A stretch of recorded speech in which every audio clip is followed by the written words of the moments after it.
Freedom of speech has come full circle with Twitter, the social networking and microblogging service which has taken the world by storm. Allowing people to let everyone know what they're doing when they're doing it, the service continues to grow at a rapid pace, from 475,000 members in February of 2008 to 7 million in February 2009. From the most mundane announcements like cooking my special spicy egg fried rice to take in for lunch tomorrow, to tweeting from the altar while getting married. The list goes on. But is there more to your tweet happy thumbs than just the obvious? In this world infested with the cyber reality of GPS, smartphones, constant online access, etc., Twitter almost feels like a glue that fills any free time with more connectivity. It's almost like an overarching structure that we can fall back on when we find ourselves just, well, existing. Kind of like a community. That's right. A lot of psychologists and psychology writers are exploring the idea that Twitter is a modern-day replacement for our primitive, deep-rooted need for community.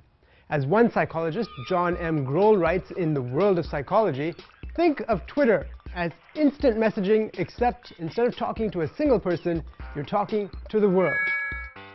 And the world talks back. According to Grohl, the first real online conversations of this nature started with blogging, and Twitter, after all, is simply microblogging.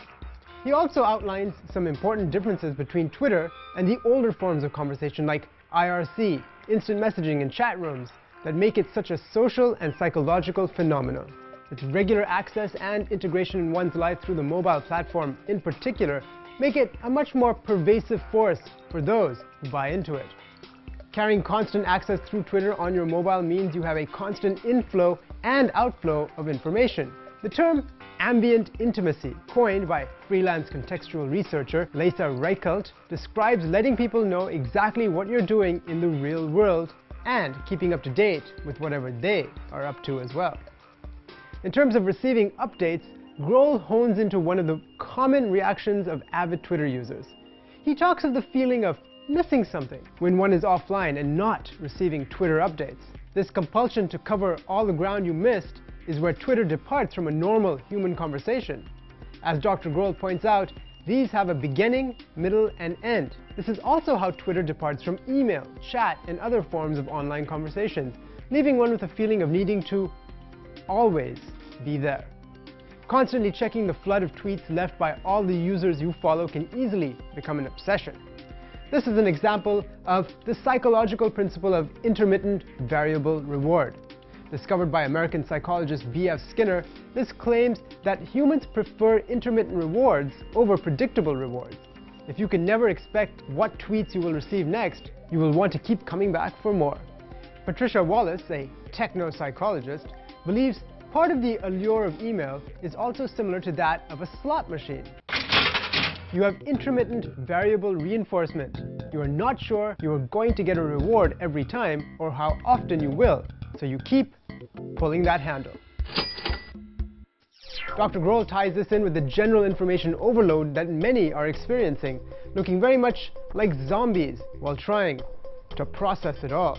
While going through various tweets ranging from topic to topic, your mind is constantly shifting focus. As we're not able to focus enough attention on each tweet, our flow of thought is broken.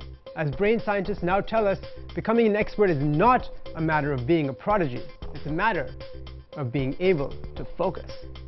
Constant distractions in the form of tweets stop us from ever getting in flow, and more importantly, stops us from ever getting really good at any one thing. Taking a step further into the psychological aspect of Twitter, cognitive neuropsychologist Dr. David Lewis states that the very usage of Twitter suggests a level of insecurity. An insecurity whereby, according to him, unless people recognize you, you cease to exist. Can one's self-esteem really be nourished by merely existing in the Twitterverse? Well, it's true that an RT, or retweet, is generally taken as a compliment. That is, if one's tweets tend to be retweeted, or more simply, forwarded by one's followers to theirs, this is definitely a sign that what you're tweeting about is valued. The number of followers may also boost your confidence, much like the Friends count on Facebook paints a flattering picture of your social standing. Retweeting and followers aside though, Twitter offers a platform for you to say whatever you want, no matter how personal, mundane, or relevant. In this way, one could see how it could become a mini representation of yourself, giving you an online identity where you are heard, and possibly compensating for a weaker presence in reality. But Twitter fame, substance, or impact works in mysterious ways. For instance, Janice Crooms, who took a photo of an Airbus A320 that had crashed into the Hudson River in New York, garnered a couple of thousand followers in just a matter of days. Ultimately, of course, as Dr. Lewis points out, it may stave off insecurity in the short term, but it won't cure it.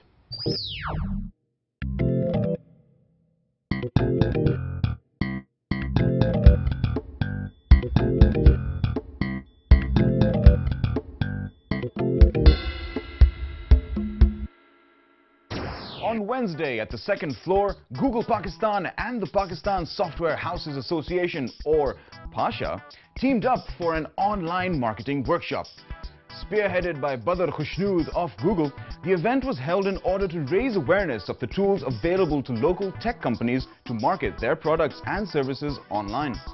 A maximum of 3 people per company were registered so that there was broader participation.